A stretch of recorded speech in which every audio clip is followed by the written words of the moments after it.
Assalamualaikum warahmatullahi wabarakatuh. Salam sejahtera untuk kita semua. Saya Tiara Denini dalam mata kuliah Manajemen Risiko dan Kebencanaan.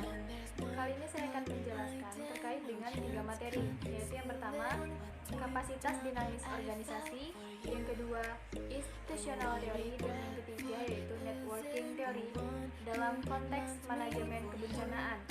Karena ketiga hal yang akan saya bahas itu berkaitan dengan konteks manajemen kebencanaan, maka saya akan membahas terlebih dahulu apa itu manajemen kebencanaan.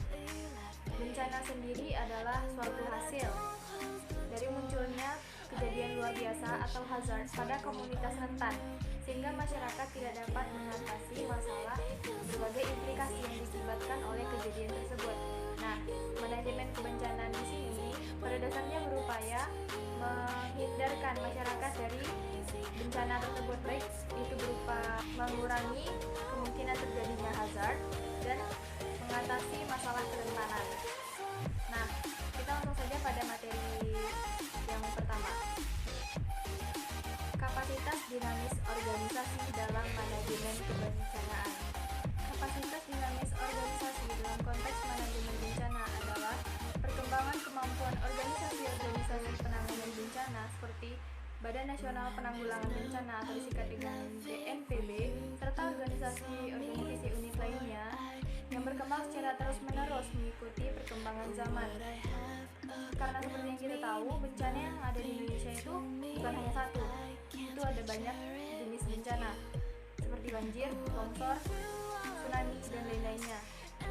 Dan semua bencana tersebut tentu memiliki penanganan yang berbeda pula. Jadi diperlukan perkembangan kemampuan dari organisasi-organisasi penanggulangan bencana tersebut setiap waktu. Selanjutnya saya akan membahas 3 aspek sistem penanggulangan bencana. Yang pertama yaitu aspek legislasi. Apa itu aspek legislasi?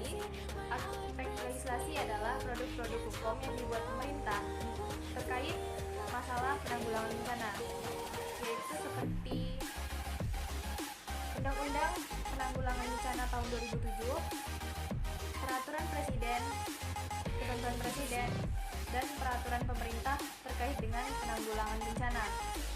Yang kedua ada aspek kelembagaan, yaitu lembaga-lembaga pemerintah yang dibuat oleh pemerintah untuk menangani masalah bencana. Aspek-aspek kelembagaan ini contohnya Badan Nasional Penanggulangan Bencana, Badan Penanggulangan Bencana Daerah, Platform Nasional, serta Forum PRB Yogyakarta dan Nusa Tenggara Timur. Dan yang ketiga adalah aspek pendanaan, yaitu dana-dana yang digunakan pemerintah untuk membiayai penanggulangan bencana. Dana-dana ini didapatkan dari dana APBN, APBD, hibah, dana onkal, maupun dana dari masyarakat lokal dan masyarakat internasional. Materi selanjutnya yaitu institutional theory. Institutional theory atau teori institusi dalam manajemen kebencanaan diartikan bahwa organisasi atau lembaga-lembaga yang terbentuk itu dibentuk melalui institusi-institusi dari masyarakat, yang artinya setiap lembaga itu menyesuaikan dengan institusi dari masyarakat setempat, baik itu peraturan maupun kebijakannya. Organisasi di sini hanya sebagai simbol. Nah, perbedaan teori institusi dengan kapasitas dinamis ini terletak pada kalau teori institusi itu mereka organisasi menyesuaikan dengan keadaan masyarakat setempat, sedangkan kapasitas dinamis ini mengikuti perkembangan zaman, berkembang terus-menerus mengikuti perkembangan zaman. Terakhir yaitu networking theory atau teori jaringan. Nah, seperti yang kita ketahui, jaringan-jaringan itu kan selalu berhubungan. Begitu pula dengan teori jaringan dalam konteks manajemen bencana.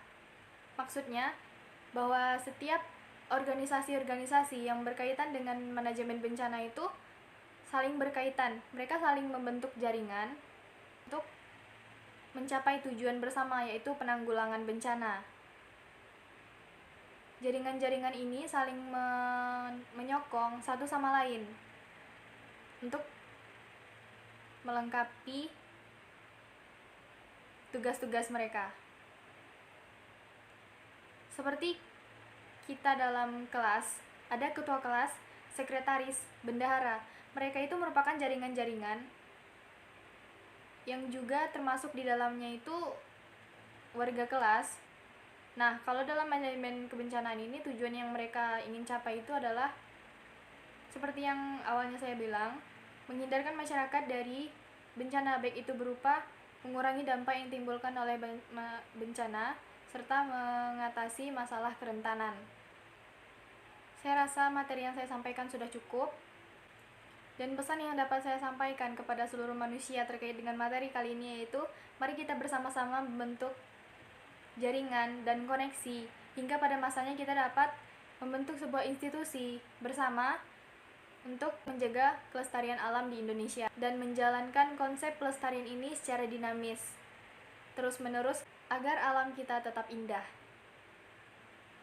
Sekian, wassalamualaikum warahmatullahi wabarakatuh. Terima kasih atas perhatiannya.